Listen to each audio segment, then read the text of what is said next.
Good evening, everybody. Happy to see you guys are here, ready to learn.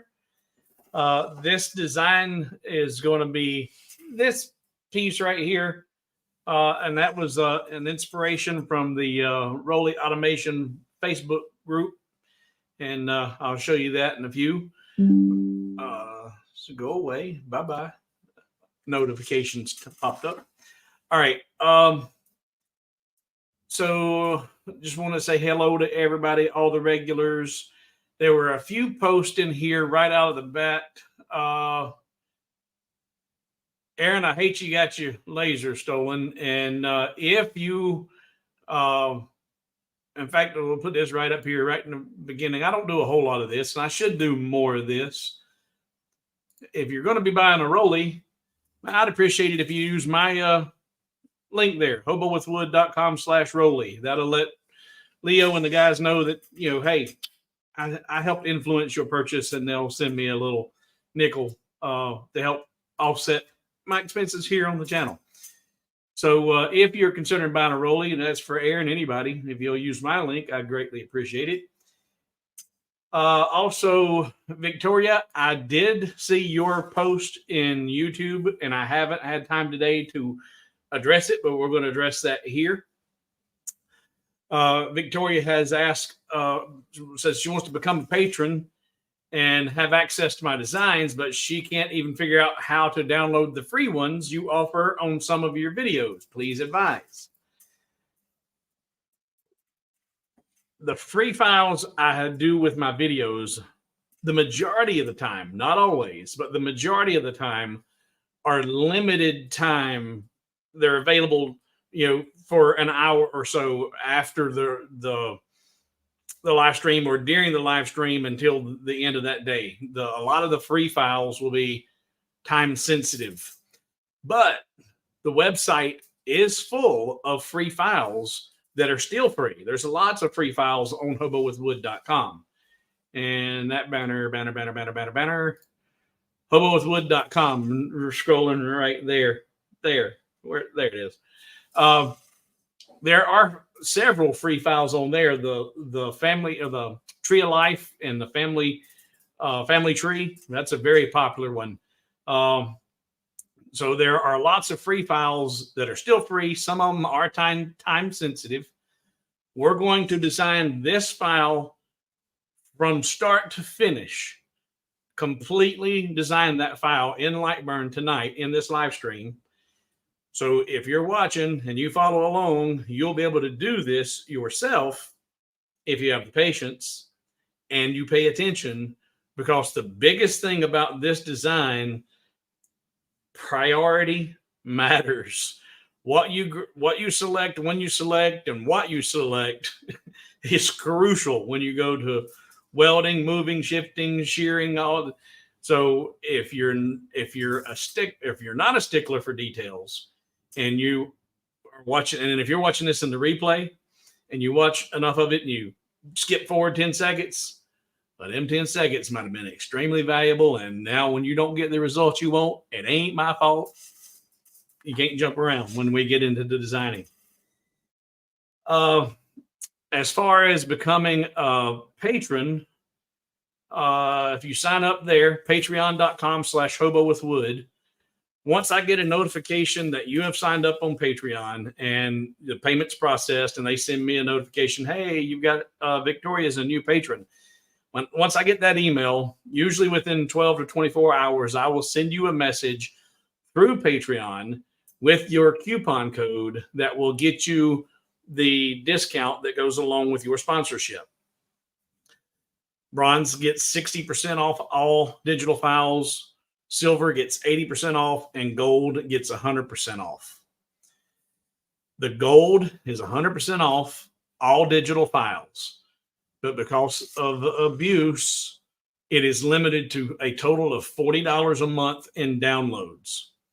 Once you have exceeded $40 a month, you'll be the next month before you can download another 40.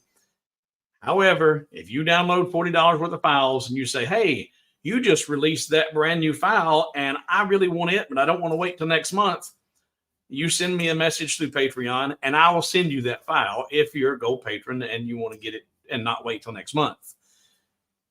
And along those lines, thanks to some of the people, I've had to come up with a new rule. If you sign up for to be a patron, and you sign up at $3, and then you sign up at, move it up to the $20 gold patron, and you get the 100% discount, and you download $40, and you download $40, and you drop back to the next 3 months, you're dropped back down to bronze, and then you bounce back up to silver, and you're bouncing all around on your stuff.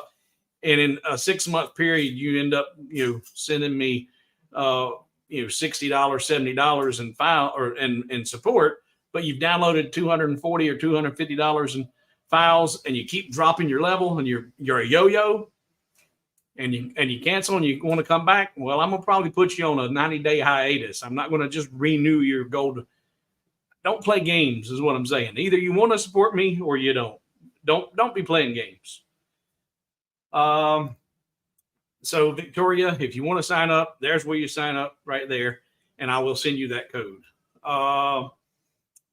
And I think I seen in here we had a birthday. Dave. Yep. Dave, happy birthday. 66 years young. I would sing happy birthday to you, but when I did my last Marilyn Monroe impression, I got dinged on YouTube. They said it was copyright, and I sounded too much like Marilyn Monroe. And they were like, "Hey, you can't do that." So I'm not gonna do that. So just happy birthday. And thank you all for being here. I just want to make sure I've got all the immediate stuff before we jump right in here to YouTube. We got 59 of you here. Thank you all for joining in. If you are a first-time viewer, you may see folks in the comments field start posting numbers, just a number, 1, a 2, a 4, 8, whatever. What that is signifying is they have just learned something. If they learned a new trick, they'll put in 1. Next time they learn something, they'll drop a 2. So, and that just keeps the chat moving while I'm doing the demonstration in Lightburn, and that helps with the analytics. So, if you're learning something in this demonstration, just drop a 1. Next time, drop a 2. And I will stop periodically and look for any questions, address those questions, and move on to the next step. So I'm going to put in here a whole bunch of asterisks. Jimmy, glad you made it, because we're just getting ready to kick off the demonstration. And actually, before we do, I'm going to jump over here. The inspiration for this. This was what George Nielsen, and George, I hope you're in here tonight. George posted this in the Rolly Automation Facebook group last night, about 23 hours ago.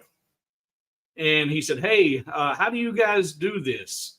I would like to be able to engrave something like this on wood using the names that he wants."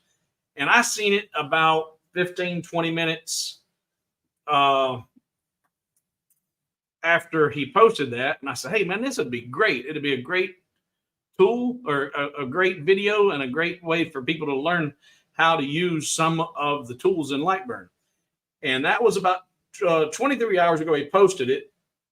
And it was about 30 minutes after he posted it that I seen it. And I was like, I can do something like that. And that was my first rough design. And I say rough because the perspective's not completely correct on that. But I was like, okay, I knocked that out in about an hour and a half. I said, that'll be fun. And now, Lightburn, there is my final piece. And that's what is going to be available on the website. But I'm going to show you tonight how to create this entire piece using nothing but the tools in Lightburn. All right. So I'm going to put in a whole bunch of asterisks here. And what we got here, Burn Carve Prince want to know if they can just keep his numbers going from the previous live streams. If so, it would be at 954,286.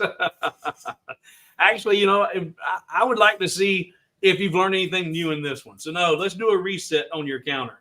Reset on all the live streams, and just that way I know, hey, that was a productive live stream, and it wasn't a waste of. Well, it's not going to be a waste of my time. Somebody's going to take a lot out of this, but it'd be great to see how many do. All right. Now I'm going to take that off, put in my asterisk. Take that off, go away. All right. There we go. Now I have bookmarked where we are in the comments. Well, I'm trying to. Now I'm concerned. It's not wanting to respond. There we go. All right. So now over to Lightburn. So this piece is inspired by this piece. And I did a slightly different take on it. This one, the perspective on it is looking kind of up from the base and overlapping. The bottom one overlaps the middle. Mine is looking more down from the top, with the top overlapping the bottom one. So I didn't do an exact duplication or replication of this piece. Is my own take. But when I looked at this piece, I looked and like, okay, well, what do you see when you look at this? When I look at this, I see 1, 2, 3 rectangles to make up the signs. And let's see if I can zoom in on that. No, can't make that any bigger. And then down here on the post, that post, while we know it's a round post, I see a rectangle. And then this cap that's on the post, there's 1, 2, 3, 4 rectangles with radiuses on them.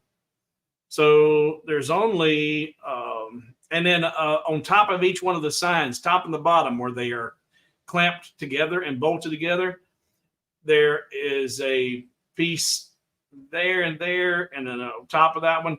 And those are 3-pointed, so those are triangles. So there's 1, 2, 3, 4 triangles, and then 2 more up here. So I'm like, okay, it's just a few rectangles and a few triangles. It shouldn't be too hard to do. So, in fact, let's do, what I'm going to do is I'm just going to take this, set it over here to the side, and we're going to use this as kind of a reference. So the first thing, and also with this design, it is completely customizable. And if you notice the words, they are sheared or skewed in relation to the sign with the way it's rotated. And right now, if I select it, everything's grouped. If I ungroup it one time and then click on the text, now all the text is grouped. If I ungroup the text, now the text is no longer a part of that group. If I put it in line mode so you can actually grab each piece, you can see all of the text is individual. Now, because this is sheared and this is got it in a slant, you do not want to take this and say, okay, I don't want hobo. I'm just going to select that and delete it. And I'm going to put in here Brad. Well, now if I take Brad and I try to put it up here, well, that's not quite right. And do I want to rotate that? No, I don't really want to rotate it. And can I? No, I can't really shear it. That's kind of getting there.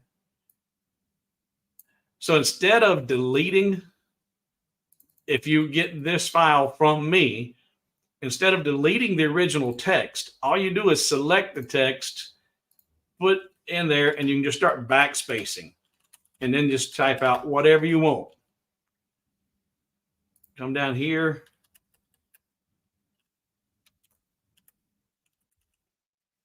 Brad does. I don't know what Brad does, but Brad does it.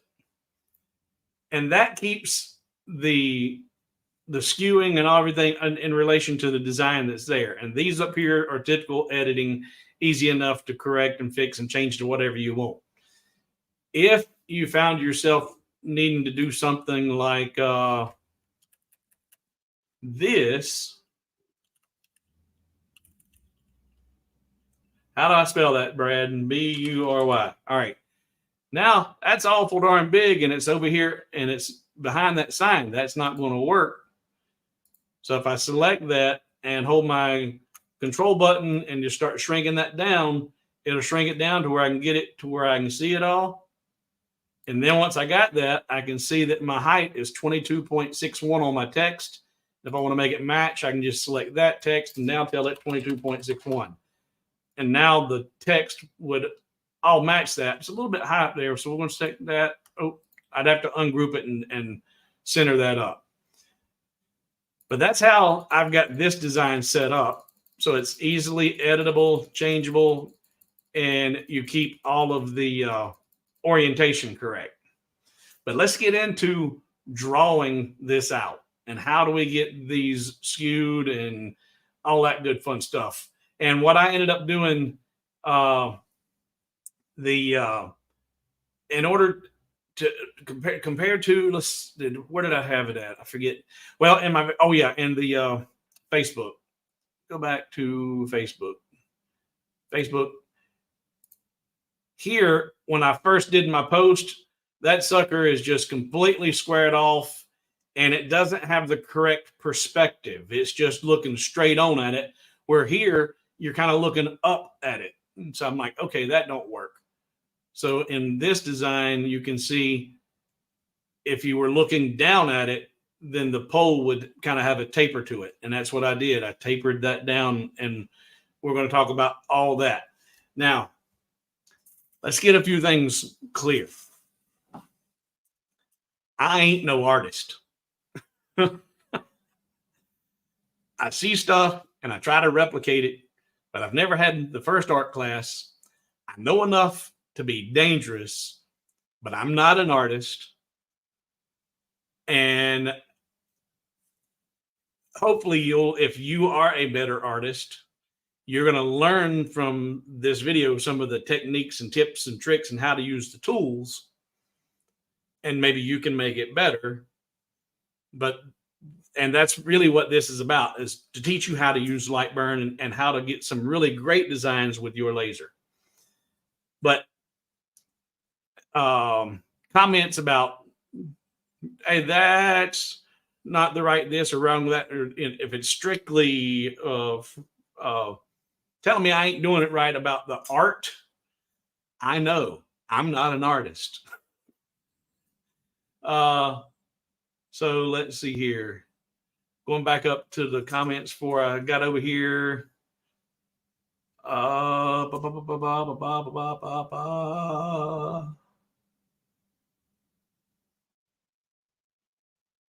right. Okay. And for the first time viewers, if you have a question,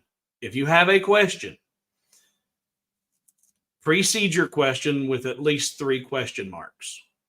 3 question marks, then your question.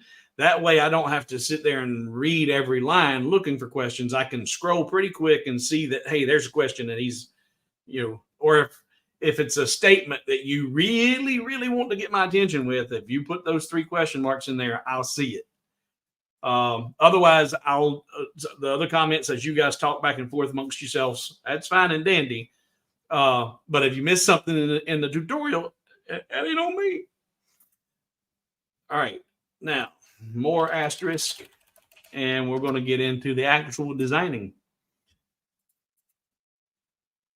All right. So as I said, when I looked at this, there's rectangles and triangles. That's all and there are a couple of circles, rectangles and triangles. So the first thing I did, grab my rectangle tool, come over here and just drew out a rectangle. And I know that the majority of my material, and a lot of folks are using material that's 300 by 300. Obviously here, the XW has got a much bigger work bed and I can do bigger. But I said, you know what? Let's start with 280 millimeters wide and unlock our aspect ratio. And I think I'm going to try it at 70 millimeters. So 280 by 70. And it's really about because different areas, different locales are going to have different street signs. So we don't actually have street signs like this, not in my neighborhood. So depending on where your locale's at, yours may look different, aspect ratios, but I'm going with 280 by 70, starting out with one rectangle. The first thing I'm going to do with this rectangle is I'm going to hold my control button. And when I hold my control button, that little blue dot right there pops up when I press control. Now, when I press control, I can now move my mouse left or right. Actually, as I move it to the left or counterclockwise around the design, it will give that radius like that. As I come clockwise around it, it'll give you the concave radius. So I'm going to give it just a little radius like so. And now I'm going to do an offset. Now, you could duplicate this by simply selecting it and saying Control, deduplicate it, and then shrink it down, holding the control button and shrink it down. But I want to show you the difference between shrinking this and doing the offset. There, I just shrunk it down to where I had about the space that I want right there, around from the top to the bottom, or from that first line to the second line. But if you do an offset,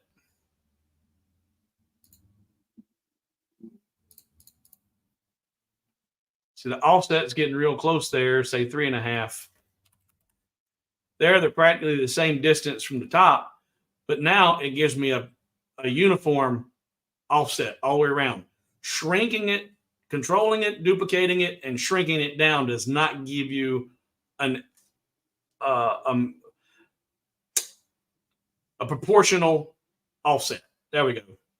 So control or copying it does not give you a proportional offset.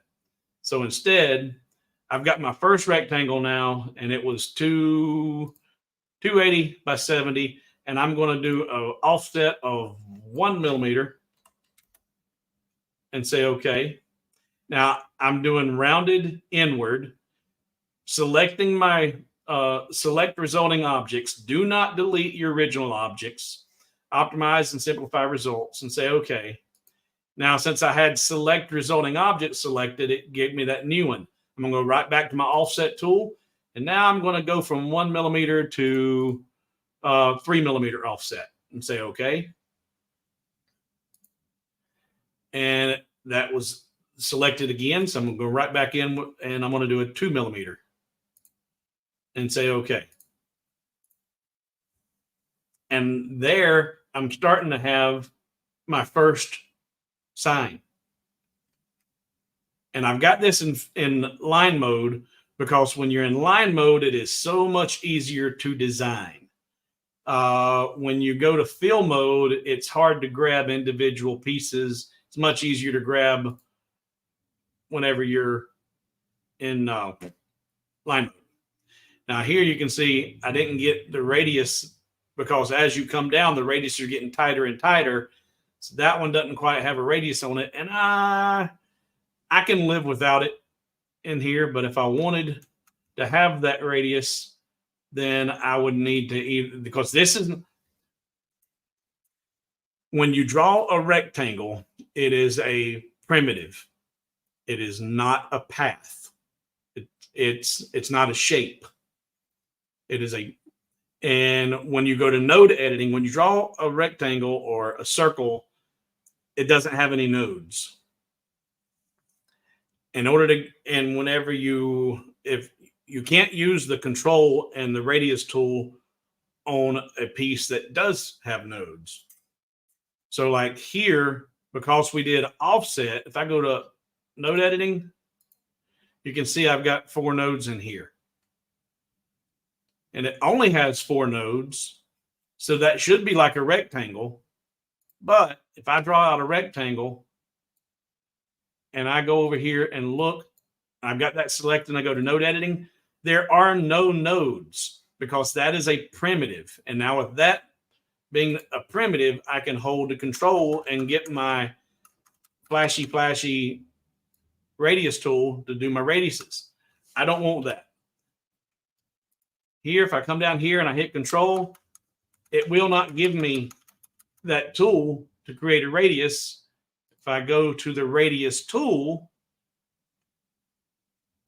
I can add a radius, but it doesn't give you that control function.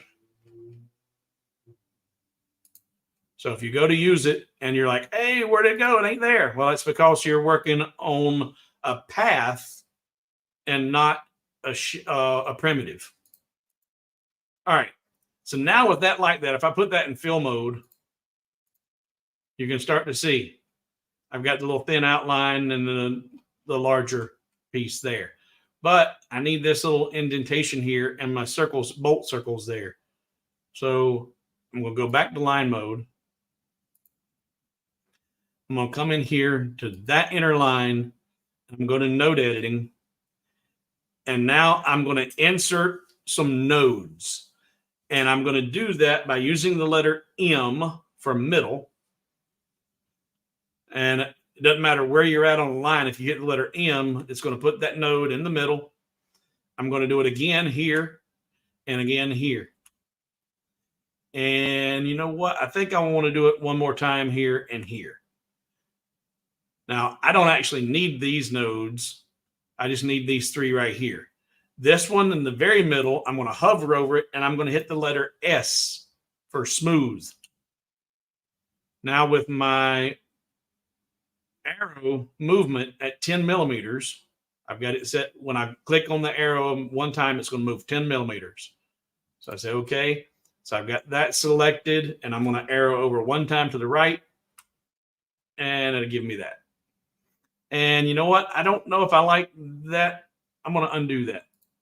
And I'm going to get rid of that node by hitting the letter D. And I'm going to get rid of that node by hitting the letter D. Now I'm going, not the delete button, but the letter D. I'm going to go back to here and hit smooth again. And now arrow over one time. Yeah, I like that better. All right, so it did not need those extra nodes. Now I'm going to come back here, hit the letter M. M, hover over this one, hit the letter S for smooth, select it with my mouse and arrow left one time. And that gave me a nice radius centered up. Now I can draw out a circle, hold my shift button, draw out a perfect circle, select it, and I'm going to come down here and put it right here. I will align it to the left of that. And to the center, horizontal center of that. Duplicate it, Control D, hold my shift button, select this, align it to the right. And now those are symmetrical. Put it in the fill mode. And we got our first sign. Okay. I'm going to stop there and look and make sure there ain't nobody got any questions that's popped up since my last asterisk question. Greg, I'll talk about that at the end there, maybe. Let's see here.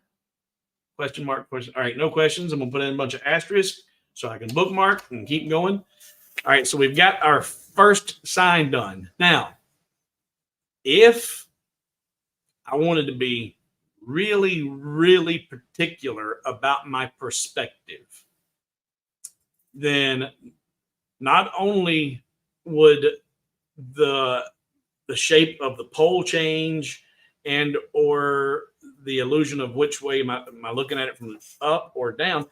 If I changed, like if I wanted to be looking at it bottom up, then the bottom sign would be closer to me.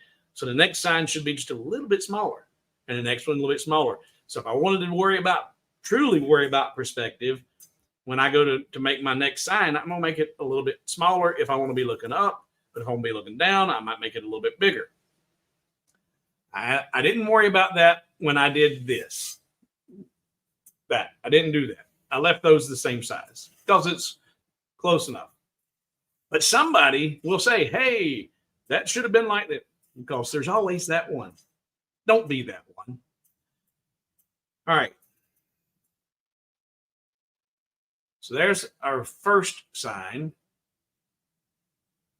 But what about my triangle, my brackets for mounting it? Where did we go? Go away, go away.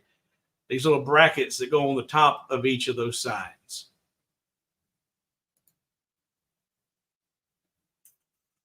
I'm going to design this completely flush, just like you see. Then I will duplicate it. Then I'll shear it and do all those different things. But I'm going to completely design my first sign. And I said that was a triangle. So to get a triangle, I'm going to come over to my polygon tool. And I'm not going to hold shift. I'm going to come over here and I'm going to just start drawing out a polygon about a third of the width, give or take, eyeballing it. I'll go back to line mode. And with that selected, I'm going to my shape properties. Now, I have my shape properties opened up. If you do not have shape properties opened on your work table, if you go to Window, these are where all your menus are at. And shape properties here, check it to turn it on. That's how you can change your polygon. Right now, if I select that polygon, initially that's a 6-sided shape. And right there it tells you shape properties, it's got 6 sides.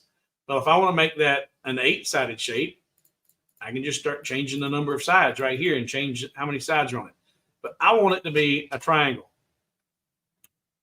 So I tell it 3 sides. I'm going to flip it. And I'm going to make it a little bit bigger. About like that. We'll start there. Now with that there, I'm going to hold my hold shift and select the outer piece and center it up. Now it's centered. I'll select this and dock it straight down. Now it's docked to the top line, the outermost line of that sign. But I need more than that. This is just the beginning. So now I'm going to take this and I'm going to do an outward offset, outward, using round. And let's do 1 millimeter. And select resulting objects to be fine. Don't delete your original, say okay. So now this outer is 1 millimeter, this is 1 millimeter, and we're going to end up merging these together. But before I do that, I want to give it some kind of an Art Deco look or a sunburst look instead of it just being a plain little metal clamp there. So I'm going to draw out a circle. Got my circle tool, and I'm going to come in here and get my crosshairs, and I'm going to hold shift and control. By holding shift and control, it's going to draw that circle out from the center of my cursor. And it'll be a perfect center or perfect circle. If I let go of control, it's just going to draw out a circle from where I started. Holding shift and control will give me from the center, from that top of that apex of that triangle. And I want to be about that size. Now from there, I'm going to come over to my pencil tool. And I need a line. In fact, let's get my ruler just so you can see how long it actually is. From that apex to that apex, it's 64.85 millimeters or 65 millimeters long. So I'm going to need radius, a line that's at least 65 millimeters. But I want to start in the very center, right there at that apex, coming straight down so that everything's going to be distributed evenly around my triangle when I do my starburst. So I'm going to get my pencil tool, and I'm going to come right in here, get right there and get my crosshairs again. Holding shift will force it to draw a straight line. Hold your shift button, left click, start drawing a straight line, and you're going to draw it out, and you want it to be at least that 65 millimeters. It doesn't matter how long it is. It needs to be at least that long. Left click again, right click to stop drawing. Now I'm going to select that line, hold my shift button, and select my circle. I'm going to come over here to my circle array tool, which is right here. Click it. And that, in fact, actually, I'm going to cancel that. I'm going to put this on a different path so you can see it better. Because this being the first time you've seen it, you might get confused about which lines are which. Let's put it on. I want you to be able to see it real good. Hopefully that shows up pretty good. So I'm going to select the line, and I'm going to select my circle. Holding shift, select the circle, go to the circular array tool. And now what I'm looking for, you can see the purple triangle, and you see how close this line is to the outer perimeter of that triangle. And by the time I do an offset of this and make it bigger, then there's going to be a problem. It's going to be too close. It's going to look muddled. So I've got 28 copies selected right now. If I decrease my copies to 26, see, it looked like it might have even got closer. Oh, no, that's better. Let's see, 25. I like that. Because when I look here, what I'm looking for is the distance between this ray and this ray. And from there to there, they look like that's pretty symmetrical. And I didn't use any exact measurements when I drew out my triangle. So that's why I can't use the exact same thing that I used last time, because it's not exactly the same as I did. But I'm looking for symmetry. As these rays are coming out, these are close. It's getting a little bit further, a little bit further, a little bit further. And I want to keep that continuity from here to here. And you see how that's closer than this is. Let's see if I go one more. 27 actually made worse. And 28, see, that's too close. So go back to 26. 25. 25 looks even better. So I'm going to do 25. Now that I've got that, because I'm just looking at that symmetry from there to there. And I'm going to say, okay. Now that I've got that done. Now, actually, you know what? I'm going to go back and show you what exactly, everything that I had checked. So you select the line, select the circle, and I've gone into my radius tools. I've got my 25 copies. Rotate object copies, because if you don't have your rotate object copies turned on, that's what you get. You don't want that. So rotate object copies. This auto increment variable text, I haven't got it turned on, but it's irrelevant here. We're not using variable text. Use last selected object position as center. That's turned on, because if you don't, it's going to rotate. It's going to give you a circular array of everything. So turn that on, turn on rotate objects, and then I have group results turned off, but select results is turned on, and that's actually irrelevant. I'm going to turn that off too. And now say okay. So now I've got my original line, and you can see it inside that purple triangle. Anything that's outside that purple triangle, I don't need now. So now I can come over here and start drawing from the right to the left, and anything that green rectangle touches will be selected, and I can hit the delete button to get rid of it. That's gone. Same thing. Come here, delete that. And that. Now, inside that purple triangle, I'm going to come down here and draw from the right to the left, selecting each one of those rays. And I'm going to group those.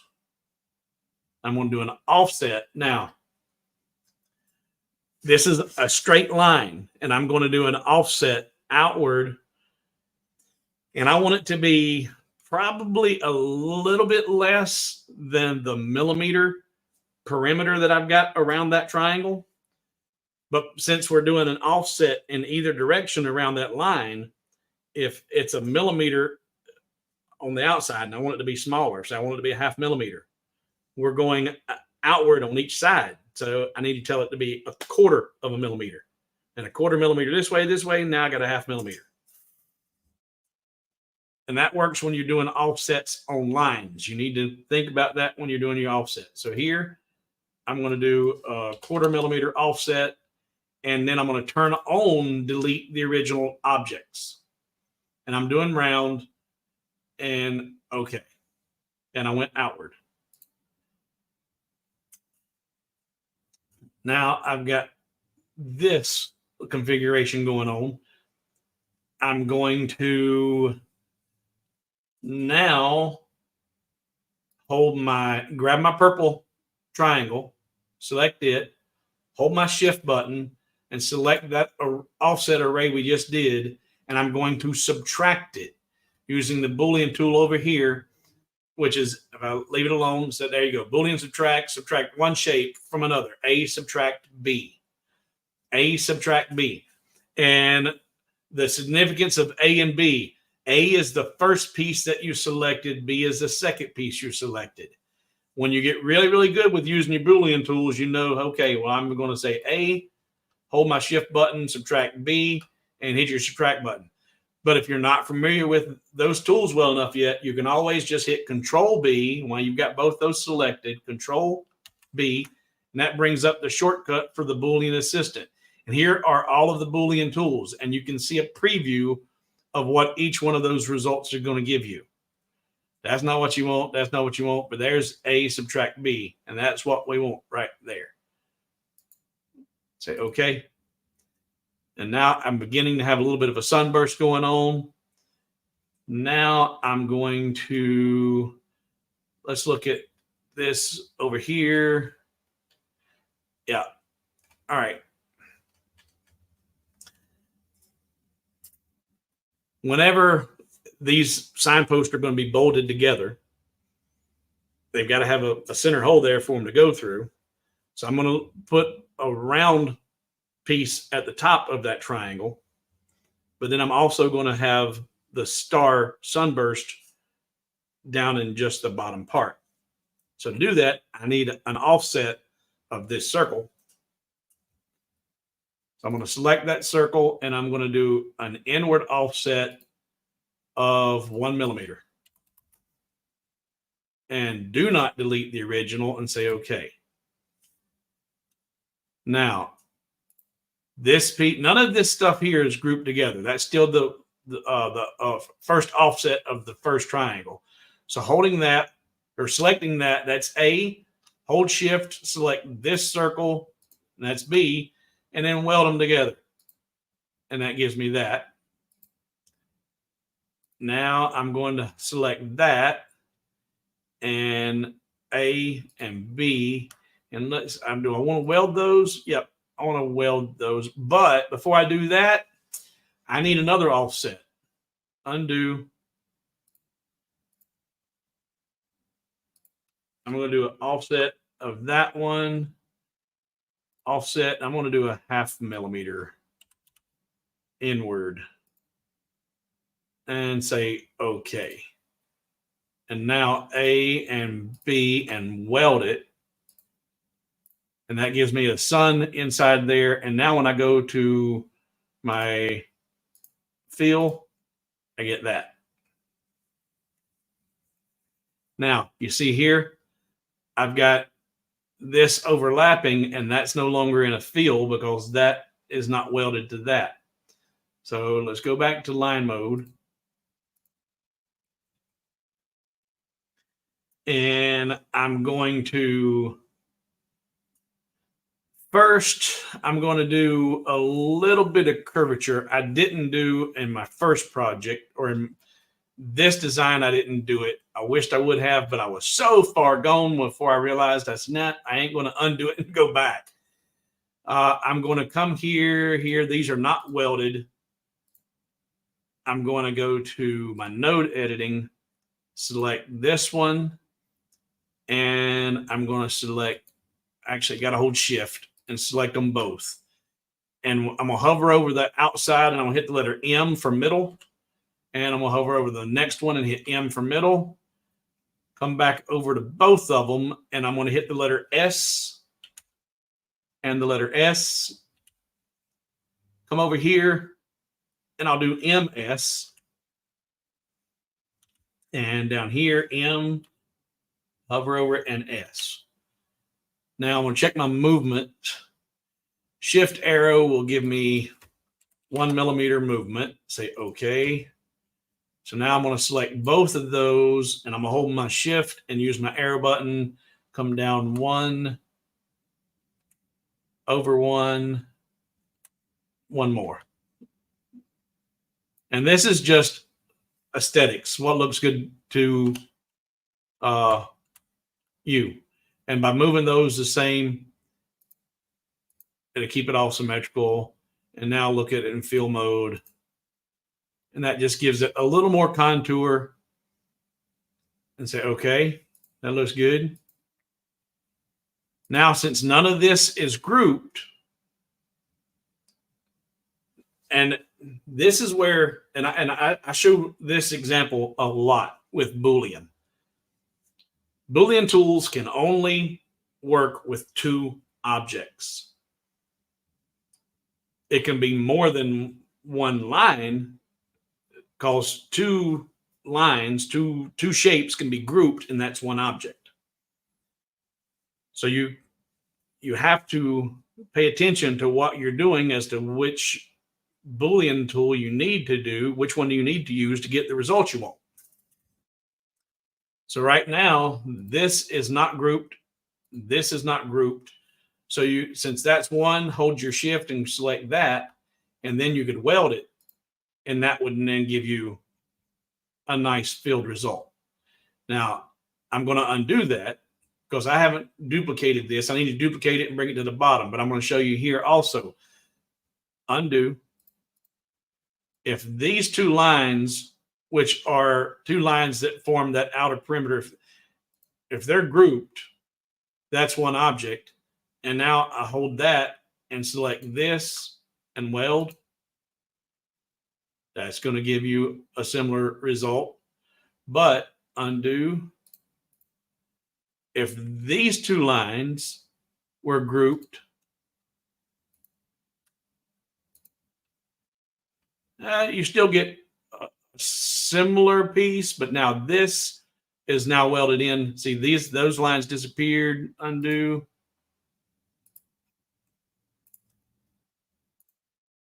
I'm going to ungroup everything. No, I just grouped it. Ungroup, ungroup, group. So selecting that and welding it together, that works. Different combinations will give you different results. Sometimes you have to group things and ungroup things to get what you're looking for. But right now, I want to take all this, hold my shift, or just draw all that out, and I'm selecting just that. I'm going to say Control-D, duplicate it, bring it down to the bottom, use my mirror function to flip it up, group it temporarily, and then dock it straight up. And now that's docked to the bottom. So now that's starting to look a whole lot more like this over here. All right. So now this is inside. This is docked outside. I know that that's a 1 millimeter offset. So if I select this entire thing and use my shift up arrow, I've got it set to a 1 millimeter increment. That moved it right into place.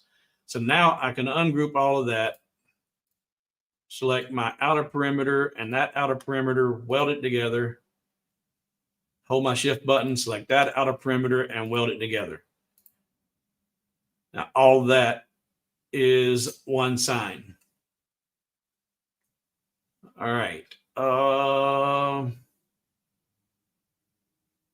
All right, I'm going to stop right there and come and look and see if anybody's got any problems or questions. If I lost anybody, no questions. Good. We got a lot of numbers, a lot of people learning stuff. Okay, good. No questions. All right, lots of good numbers. All right, put in some asterisk. Come on. And bookmark our spot. All right, back to Lightburn. So now there is our first sign. And I want to select that entire thing and just say Control-D, duplicate it, use my arrow buttons to arrow it up. Now I've got 2 signs. Now I'm going to say Control D, duplicate it again, air it up. I've got 3 signs. I'm going to lock my aspect ratio, and I'm going to tell this to go to 50%. And there's my top sign. Now, if I take this, group it all, and anytime you're going to dock or move, you want to make sure you've got stuff grouped together, because if not, when you dock it, individual pieces will all dock down to the bottom. So now I've got that. I'm going to dock it down to that sign, and I can see how that, in fact, I'll demonstrate. This is not grouped. If I select this entire thing and tell it to dock upwards, okay, no, it didn't do what I thought it would. Docking won't cause that. Docking will keep it together, but if I hit undo, and this is not, so it's not grouped. If I do all of that, select it, and then hold Shift and tell it to align to the bottom, then that's going to screw everything up. Everything is going to jump around and mess up. So select it all and just dock it up. Now those are all aligned one on top of each other, but we don't have our 3D looking going on, and we don't have our text going on. Now, this is something that somebody's going to miss. They ain't going to follow the instructions, and it ain't going to work. This is crucial. Crucial, crucial, crucial. If you're going to do a design like this, and you're going to shear or skew your artwork, and you want the text to have that same shear or skew, you need to put the text in there first. But you want to make sure that if you ever have to do, which we're going to do this in a minute, we're going to have to subtract one from the other to create that overlap. And when you do that, you want to make sure that the text is not selected when you do the Boolean tools, because when you do that, you will change that text to a shape, and it will no longer be editable. You can no longer change the text. It'll be fixed. It'll be a line and not text. So you want to put your text in first, but then when you're doing your edits, make sure you don't have your text selected.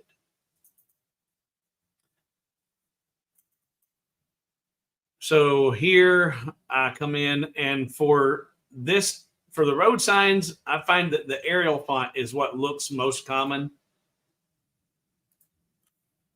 So spell it right. Y'all know how to spell your name. Put that on the line. Now with that selected, hold Shift and select that innermost piece and tell it to center up. Then I can select that and hold my control button and kind of draw it out as big as I can make it with the font that I'm using. And we'll just tell it to be 46. Now with that, I can come down here, select my next text, hold my Shift button and select that and tell it to center. And now that text is in place. Up top here. Now the top one's not going to matter because you're not going to skew it or shear it. It's going to be fixed just like it is. But while you're doing your text, go ahead and set it up. Some people do EST, some people do EST period. Shrink it down.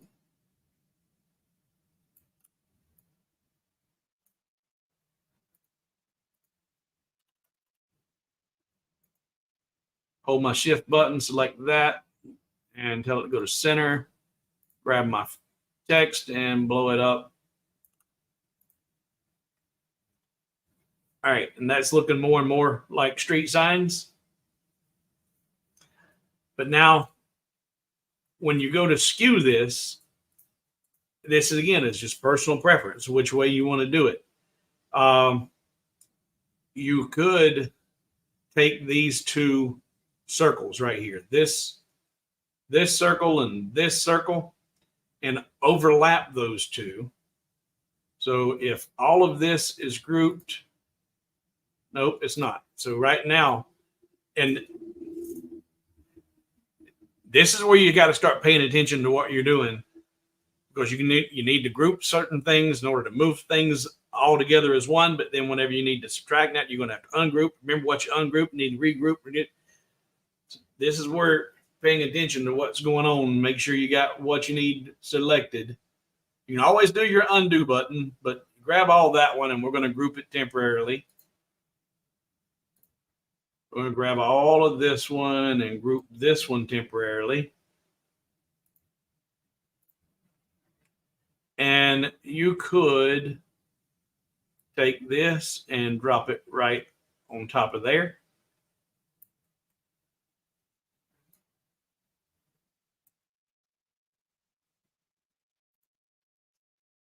And that actually don't look too terrible like right now, but let's see what happens when we shear it. This one up here, because they're varying sizes, you could still do the same thing. Grab all that, group it, and then bring it down. Come on, grab it, bring it down, put it in the middle of that one if you want to.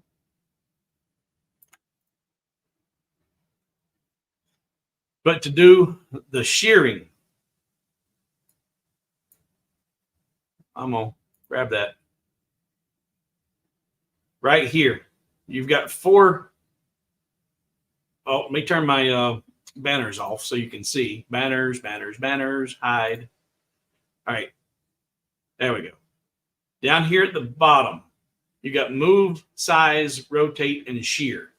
Now, if you're not aware, these are the controls for the little squares around your piece, the selected object. In fact, let's just draw a quick rectangle right down here. I want to select it. You see all of these squares around here? If I turn off the Move tab, that center one goes away. If I turn off the Size tab, all of the perimeter of those on the outside go away. Turn those back on. Rotate is your arrows up here. And shear are these 2 little ones that are right here hanging out in this quadrant over here. Turn those back on. So if all these are turned off, and there's your shear tabs or shear adjustments. Now, why would you want to turn those off? In my early days in working with Lightburn, I was finding it difficult sometimes to grab just the piece I wanted, or I was inadvertently causing something to resize or shear or rotate when I didn't want it to.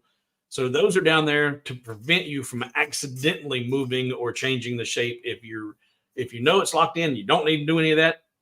You can turn them all off and those will go away, and it cleans up your workspace, especially if you're working with lots of lines and you got, when you select something, all these rectangles and squares pop up. Turn them off if you don't need them. But those are where we're going to use our shear function. So if I delete this, I come back up here and I grab this first one, and I'm going to use my shear. Allow drag shearing of selected objects. Now that gives me this shear up here and this shear up here. Now, to show you what it does before we use on our piece, if I shear with this top one, it's going to shear it left to right. Undo. Shear with this one, gives us that rotation on the clock face, if you will. And that's what we're going to do to create the depth or the perception that this is further away than this.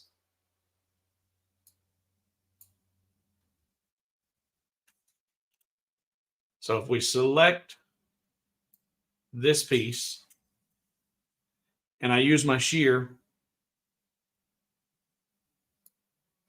and depending on which one you want overlapping which, we're going to do that in a minute with cut tools. But if you want it to shear in this direction, or this direction. It's totally up to you. If it's your design, do what you want to do with it. But what you want to look for is when you shear these, you're going to look for any unwanted overlapping. And I'll show you what I mean in a second. We're going to put that one like that, and then we're going to grab this one and shear it in the other direction.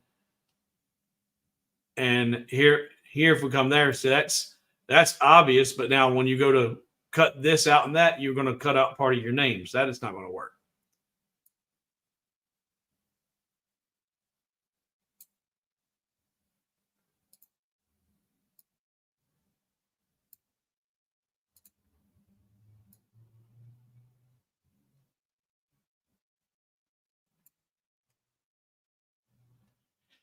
And see right here with this corner, that bottom one is protruding past it.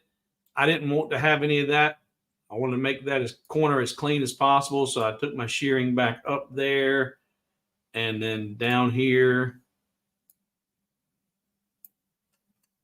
to get that all completely hidden. That's kind of funky looking now. And that's why I did not overlap mine when I did mine, because I was like, okay, that's going to need a little bit of cleaning up. That didn't look so hot. And then plus, it also takes away from how much room you have whenever you go to do your overlapping. So let's go back. My favorite button, the undo button. And I'm going to grab this one and I'm going to move it down, and then I'm going to dock it up instead of overlapping it. Now they're just touching one another. Dock that one or move it up and then dock it down. Now they're just touching. Now select that and shear. That gives me more clearance between the two signs to create more shear without them overlapping the names quite as bad.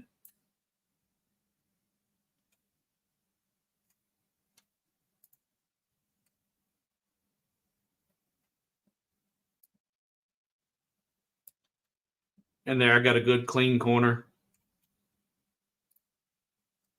But now I'm like, okay, how do I create the illusion of which one's overlapping which?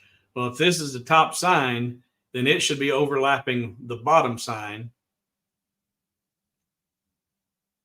And to do that, you're going to use your Boolean tools. Now, when you use your Boolean tools to subtract,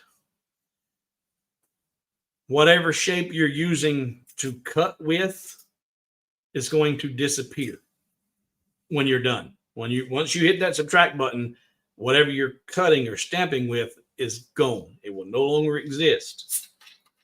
So if you need to keep it, you got to duplicate it first. And that's what we're going to have to do with our top sign. So if I go back over here, and right now, all of this is grouped. So and this is why I'm saying, if you duplicated it right now, it's going to duplicate everything. And we don't want to do that. And what I said about right now, everything's grouped. This is text. These up here are paths. And if I do any editing or cutting or using Boolean tools with these grouped with it, it will change those from text to a path and no longer editable, no longer editable. So I'm going to ungroup, and I'm going to come down here to this one, because I'm going to be cutting away some of this. I don't want that to be grouped together either. So it's got to be ungrouped. But only the text needs to be ungrouped. So I'm going to undo that. Now all of that is grouped, right? You know it's all grouped because you have a ... dash on all of your lines. So you know that's all grouped. So right now, if I just hit ungroup one time, everything is still selected. It's just not grouped. So now I'm going to hold the control button and deselect the text. Control will unselect that or deselect it. Now I'm going to group that back together. So all that sign is grouped minus the text. This is where people are going to screw up. They're going to mess up. All right, but now that's done. So now I'm going to take this outermost piece of my top sign and I'm going to duplicate it. Control D, duplicate. Right now you see there's just one row of ants or Vegas lights running in and out. Control D, it's now a solid line again because duplications will show up as no ants. And if you look over here at the side, the Boolean tools are grayed out. They're not available. But if I select A, that bottom sign, minus the text, hold my shift button and select one of those duplications I just created, you can't tell it's selected, but you can tell it's selected because now you can use your Boolean tools.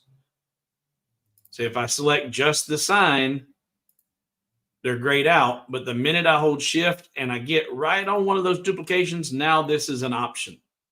So A, subtract B, will get rid of that portion of the sign that I don't want. My text is still there. Everything looks good. I've still got my outer piece of that sign.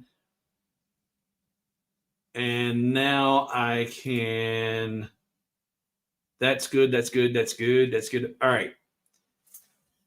From here, if I want to, over here, what I did was I was like, all right, you recognize that? It's a Phillips head screw, right? I put a little screw there showing that they're kind of screwed together. So I ended up morphing this a little bit and ended up putting a center circle in there and a simple star and welding those up. And that was done with a little bit of node editing, a little bit of time.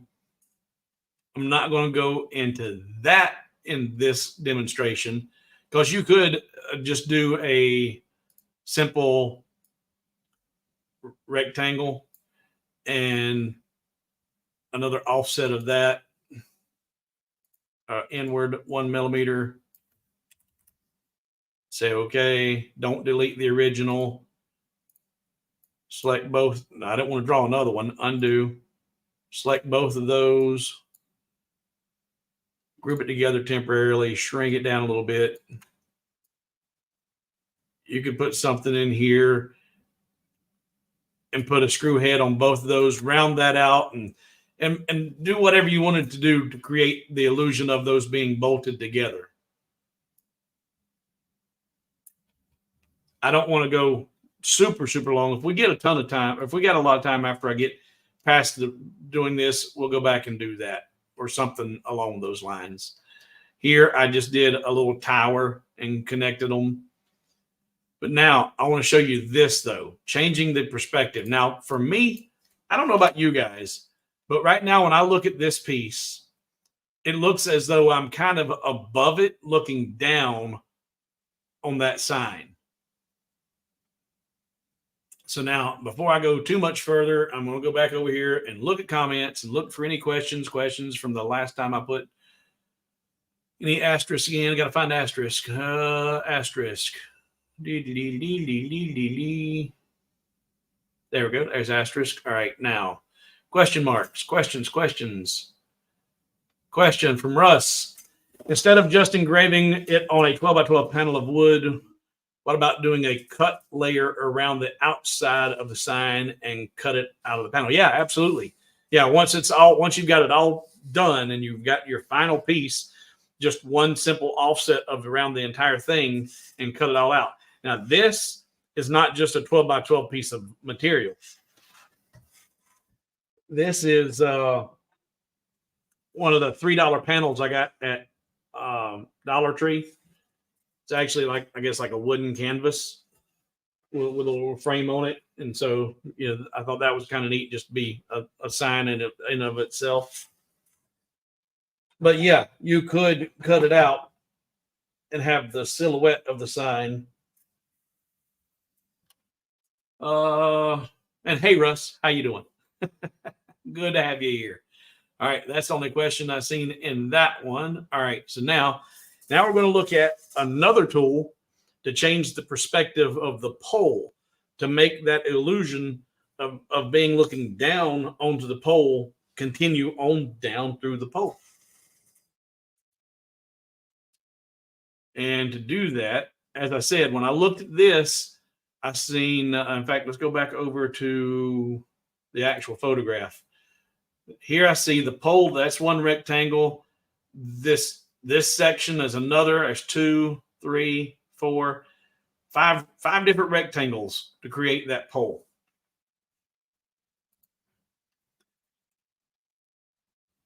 So I'm getting my rectangle tool and I'm going to draw out a pole.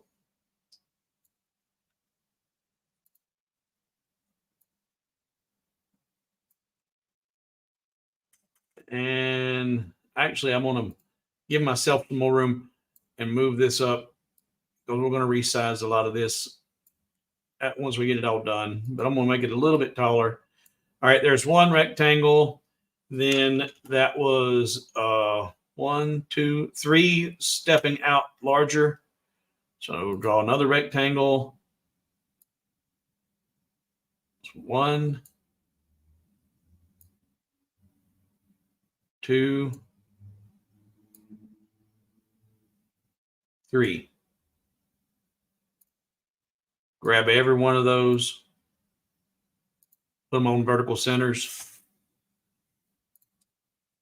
Now I'm going to, on this one, hold my control. I'm going to zoom in here so you can see it. Hold my control button and get that radius dot there and just give it a little radius like so.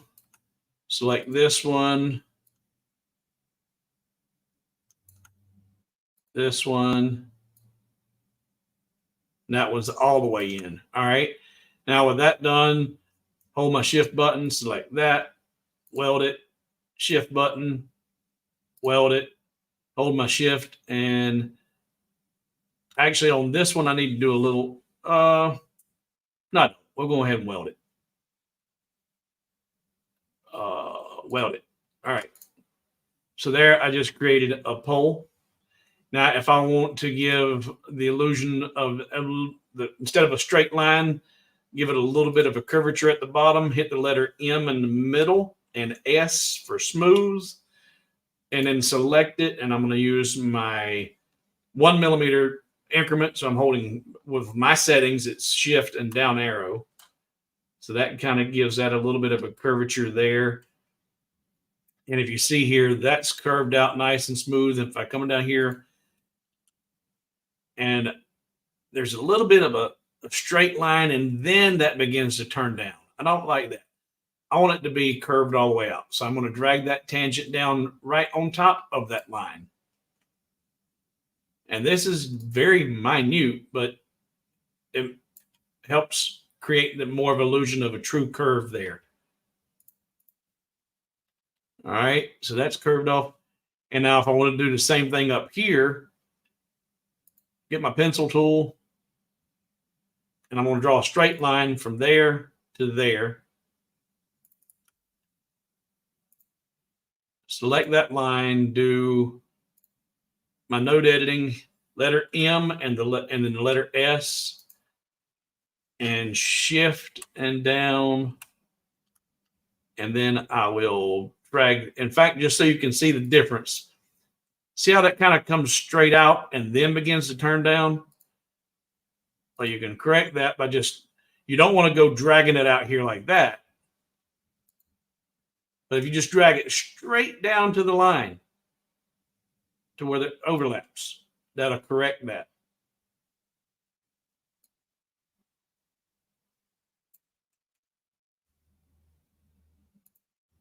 Now it's starting to look like, okay, that's a round pole. And if you wanted to have those individuals distinguished, you could do the same thing again.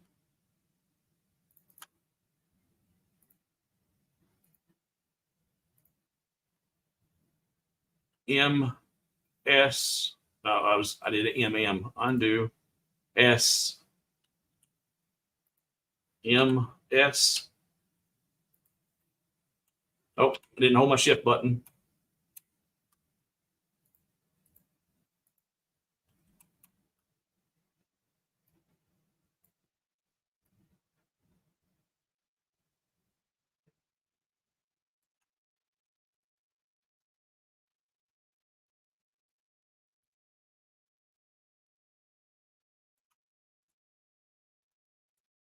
Now, doesn't that look more like a round hole than just a couple of rectangles that were put up there by putting those curved lines in there?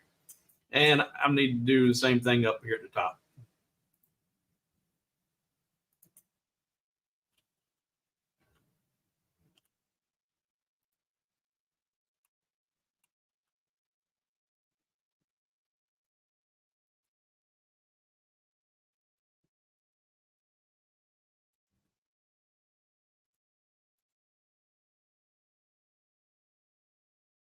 And then I had, go back to that photograph.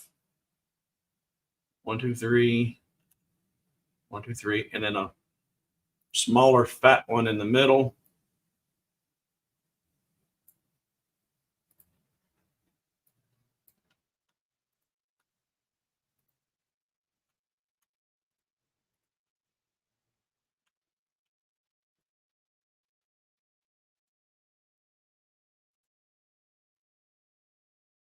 And weld it up. And then I put just, and now here is to create that illusion of the same shear. I drew out a rectangle, centered it, and then with that rectangle, in order for that rectangle to be aligned with this sign,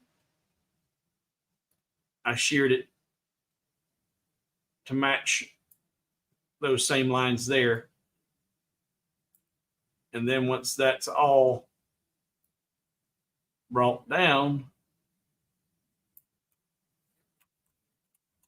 oh, didn't want those lines there. Control, get rid of them.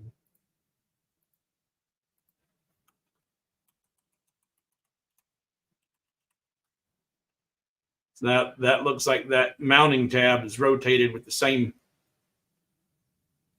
positioning as that sign is there.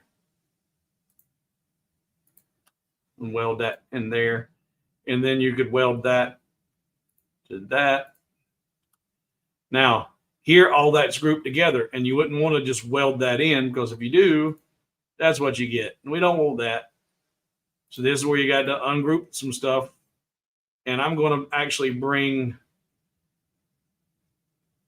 this one up a little bit, control, to get it overlapping here and here. And now with that, I'm going to ungroup all of that and grab just that piece and this piece and weld those together.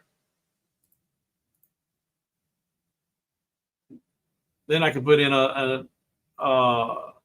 Phillips head screw or whatever. I kind of lost that twist. I didn't want to do over there. I didn't put a screw head on that one.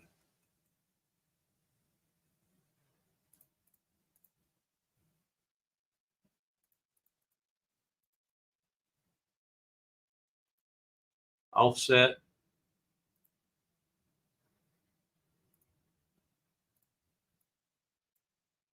Offset. Got to do half the distance because that's a line.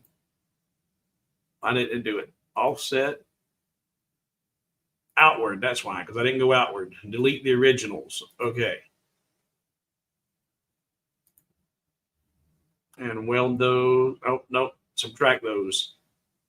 That. Subtract that. Give me that.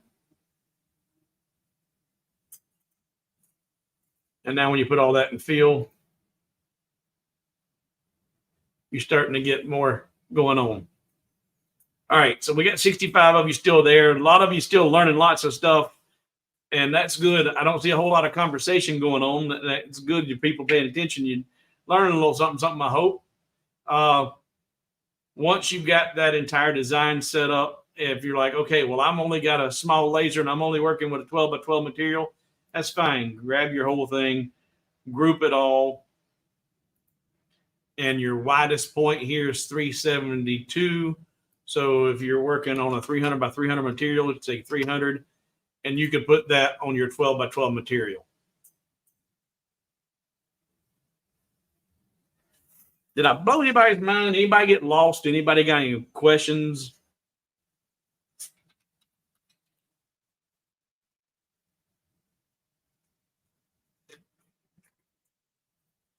Oh my.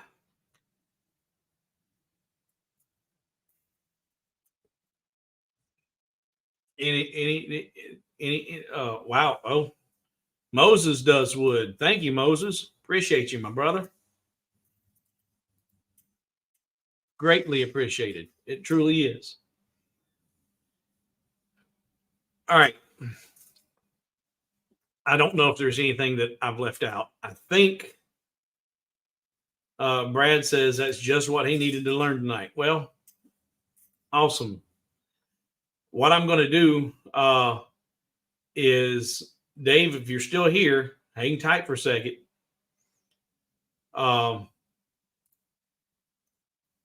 And anybody else who's just getting ready to jump off. Anybody who's stuck with me to this point, we are an hour and 20. We're getting ready to come up on 90 minutes. And that's what I'm trying to keep these to. Trying to keep them 90 minutes. Thank you for hanging around. Thank you for hopefully learning some stuff. I'm getting ready to, it's not live now, but I'm getting ready to make this design live on my channel. And anybody who's watching this live stream right now will be able to download it for free and not have to do all this. And the image will not be, of course, the one we just did, but it'll be this piece here. This is the piece that I will be giving away to everybody who's in the live stream tonight. And you can download it. Now, what I want to show you, I already mentioned it to you. I'm going to group this and tell it to go to center. Now I'm going to ungroup. In fact, actually, you know what? I'm going to say new, because I want to bring it in just like you guys will download it.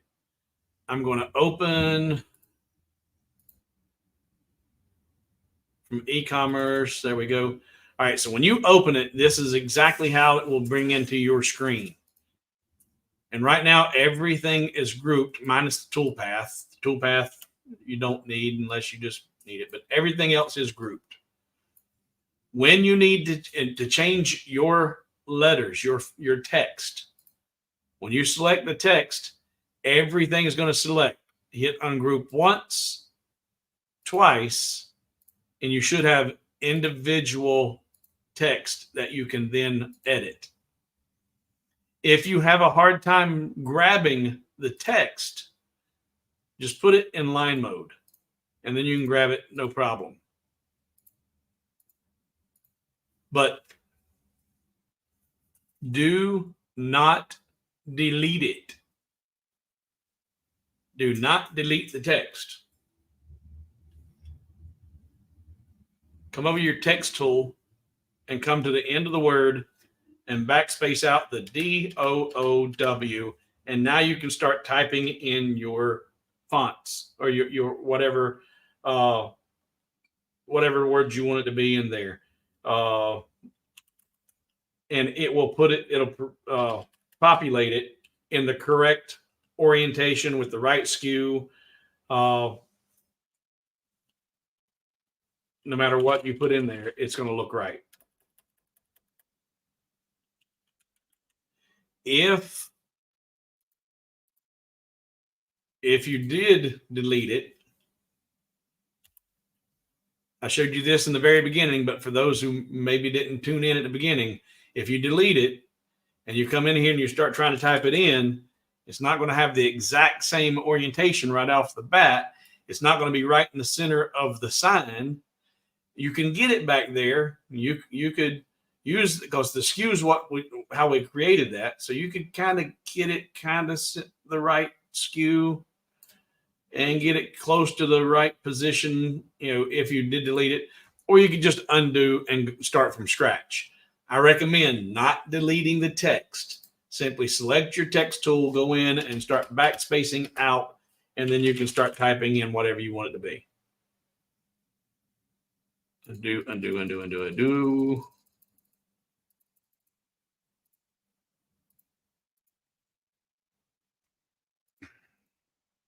All right. Now I'm starting to see some questions populate over here. Let's come back up here. Yeah,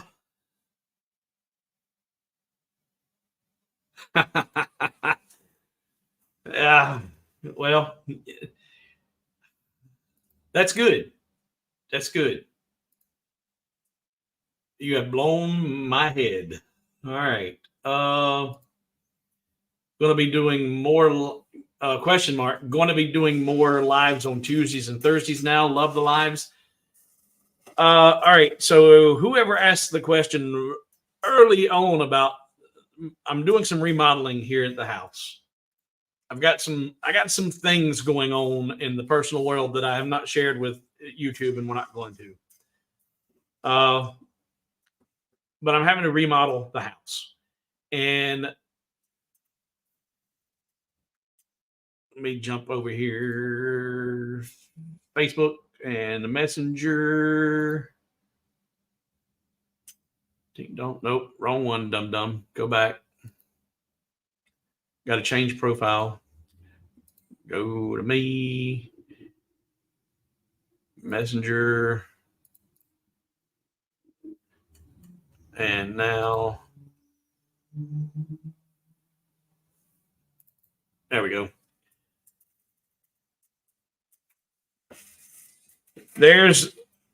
I've got all of the walls out, and I'm ready to start construction and wiring and plumbing. I'm adding a shower. This used to be a half bath. I'm turning it into a full bath, and I've got a 48 by 36 shower stall that will go from about here all the way over to the width of a wall from that door. So this door will open to a wall, and that wall will be built out and come out in this room and then come over here and come down with a door entering from this room to go into the bathroom. And so I've got most of the demolition done and getting ready to start doing the construction and the wiring and the fun work. I hate electrical work. I hate plumbing even more. I won't be doing the plumbing. I'll be hiring a plumber for that. So that's coming along. The fun part, the smashing is over. Now it's time to start spending money, which was what hurts. Got to tear up all the floors and put in new subfloors. Gonna be fun. A lot of fun. But Brad, as to your question about lives on Tuesdays and Thursdays, the idea is to do Saturdays live. And when time permits, I'll be doing videos for Tuesdays and Thursdays because they get different viewing and I don't know if people just don't know to look for the lives and the replays or what, but I need to do videos instead of lives when I can. But it takes twice as long to do a video because I got to do everything I just did for you guys, recording it, just me, and then I got to go back and edit it and clean it up, fix it up, then post it, create the artwork, do all that good fun stuff. So it takes longer to do a video than it does to do a live stream. So on days like today, where I was doing the construction, getting the stuff tore out, I designed that first rough draft last night in about 90 minutes, played with it a little bit more today, and got it fine-tuned, and then got one engraved and was ready to do the live stream, but did not have the time to do a video. So the Tuesdays and Thursday live streams will be impromptu because I'm trying to stay with the schedule of a Tuesday and Thursday video. And when I can't, then if I've got something, I'll pop up and do some lives. I think it was last week I ended up only doing a Wednesday because I didn't have the time and or the material. So don't know. We'll see. Everything is in kind of limbo right now. I'm kind of like Taffy. You ever been to the candy shop and seen the taffy puller? Well, that's what I feel like right now. I feel like I'm in a taffy puller, being pulled in 100 different directions.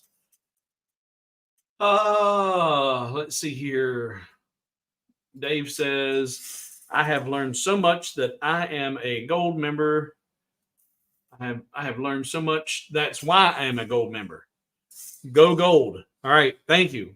Thank you. I appreciate you, Dave. I really do. All right. So, guys, did anybody miss anything that's been here, or did I lose anybody, or did I do a halfway okay job? Because I wasn't a whole lot of. Oh, wait a minute. I forgot something.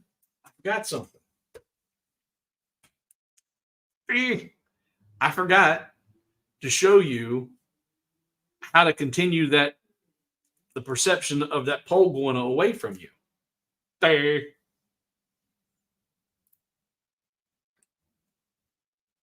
So, see how this is tapered down? Well, since I've already deleted all that other stuff, I'll real quickly just draw a rectangle.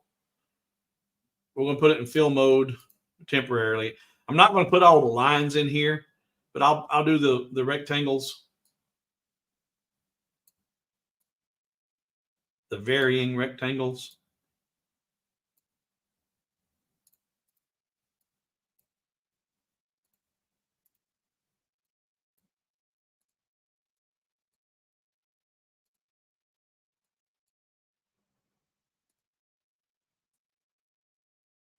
So right now, oh, I'm not sharing the screen. Sorry. Thank you, Brad. Thank you, Robert. Thank you, guys.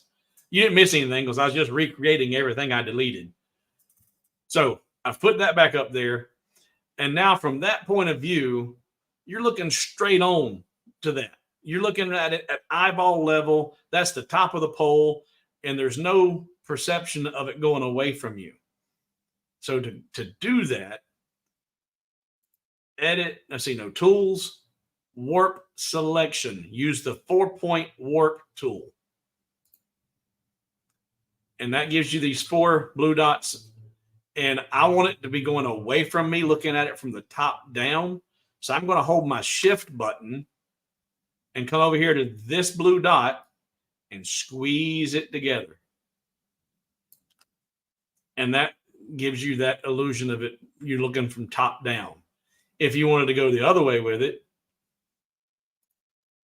you can't undo while you're in the tool, but if you go back to select and then hit undo, that'll straighten it out. Then go back to tools, warp selection, hold your shift button, and you would, I'm not holding shift, I was hitting control, dummy.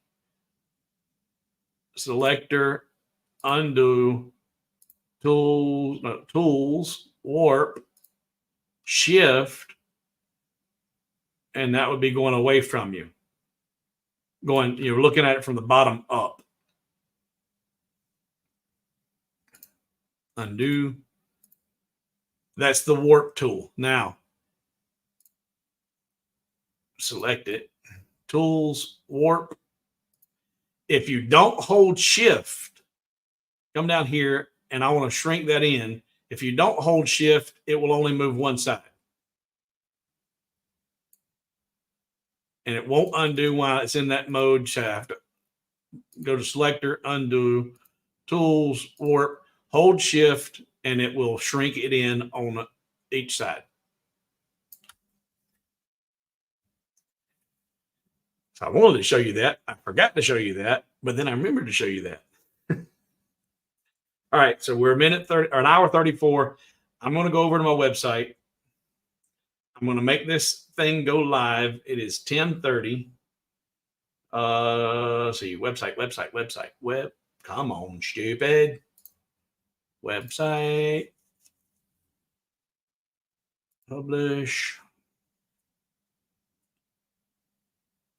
Ding dong, ding dong, ding dong, ding. Oh, better not do that. I'll get dinged from YouTube for copyright infringement. Let's see here. And also, while I'm here, all right, switching. All right, so this is live now. and it is currently, it's $4.99, but between now and midnight Eastern Standard Time, so for the next hour and a half, it will be free for you guys to download. For the next hour and a half, you can go to hobowithwood.com and download this for free. And that's my thank you for hanging around and having fun tonight. I didn't categorize that, dummy. Come on, got to put that in digital. Otherwise, that's going to be a problem for my patrons whenever they go to try and download it. So let me update that. Update.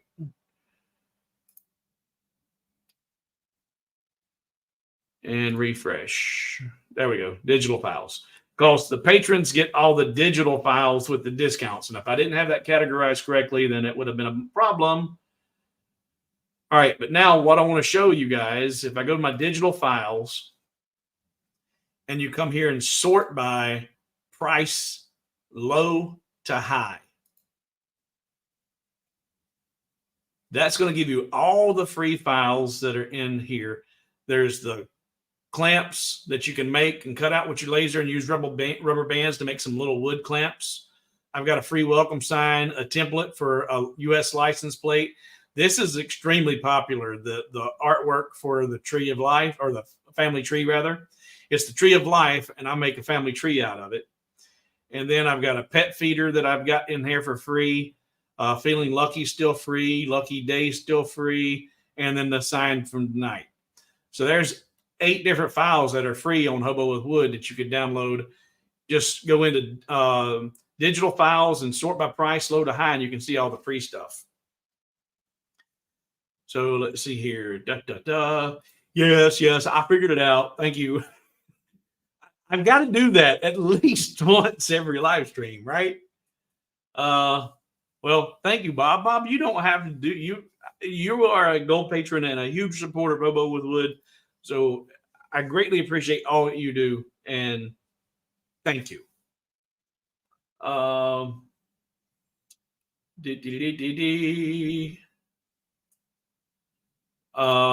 Might have to. So I'm still learning on WordPress. That WordPress, for y'all don't know, that's the software that creates the website, and I'm still learning on that. I'm still learning every day.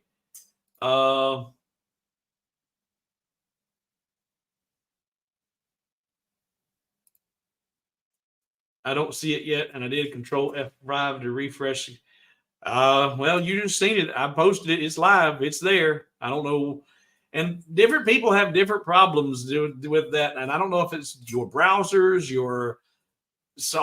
in fact, somebody posted in Facebook that they were getting a warning saying that there was malicious activity with my website. Ain't nothing malicious about my stuff because I ain't that smart.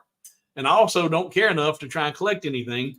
If you want to go over to my website and put in that you are Mickey Mouse and your address is 123 Never Never Land and you live in Orlando, Florida, I don't care.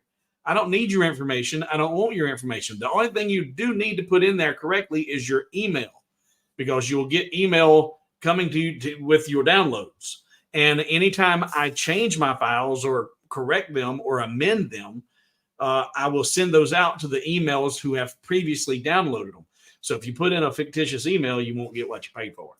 But as far as your personal information, I don't care what you put in there. I don't want it. I don't need it.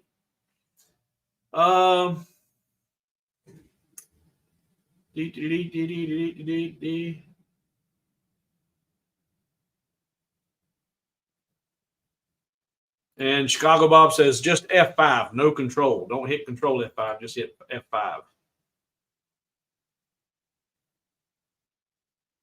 And I'm guessing Bill's just saying he was able to download it, so he's already got it.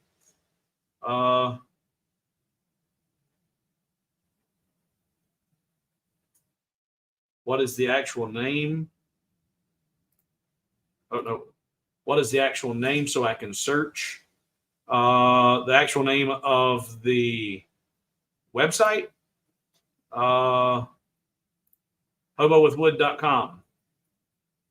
If that's what you're talking about.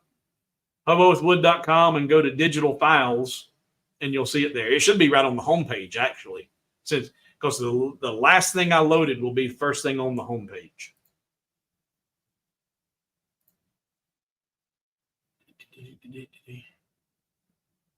Yeah, and Jimmy says he clicked on latest in sorting and it was there. So latest, it should populate it because it's always going to be the last thing I put. But also by lowest price, lowest to high right now, between now and midnight. So for the next hour and 20 minutes, it'll be free for you guys because you're special. Just like your mama told you, you're special.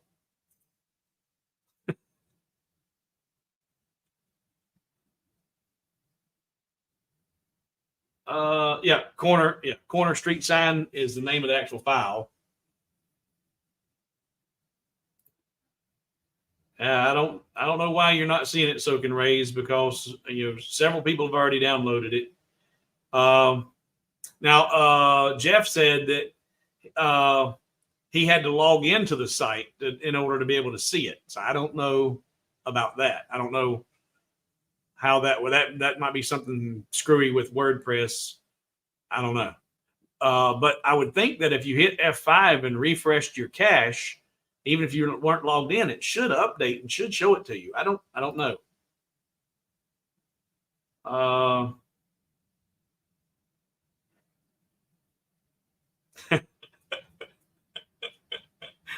Yeah, I love it.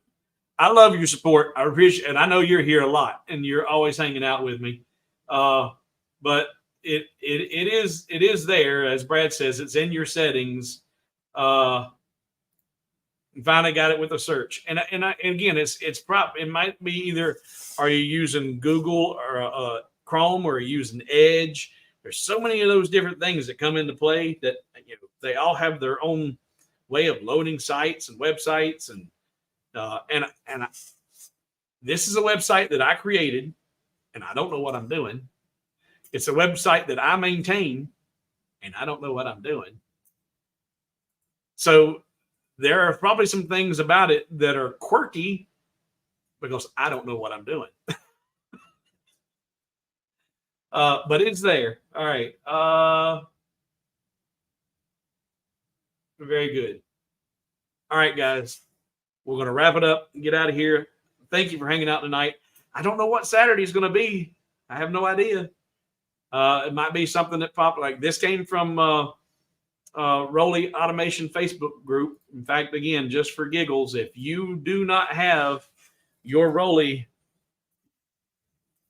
Lasermatic, hobowithwood.com/Rolly gets you to one of the nicest diode lasers on the market today, the XW or the MK2, depending on how big of a work area you need.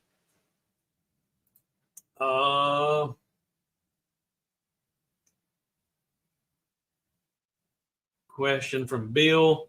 Had to log in as well or give a new name. I'm using Brave Web. Yeah, okay. And that's another thing I didn't think about. Different internet service providers could have different things going on. I don't know. But trust me, when I say it's there, it's out there. If you're not seeing it, it's something to do with the way that you're able to access the website. All right, guys. Thank you again. Thank you for your support. Thank you, Moses. Thank you, Chicago Bob. Thank you to all my patrons. Without my patrons, I would not be here.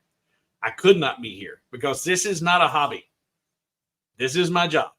This is how I earn my living. This is how I pay for this remodeling I got going on. Oh, dear God. So thank you for your support. Thank you to all the patrons. Thank you, thank you, thank you. I've hit the end stream button, and eventually it's going to stop streaming, and God only knows when it does because it goes on and on.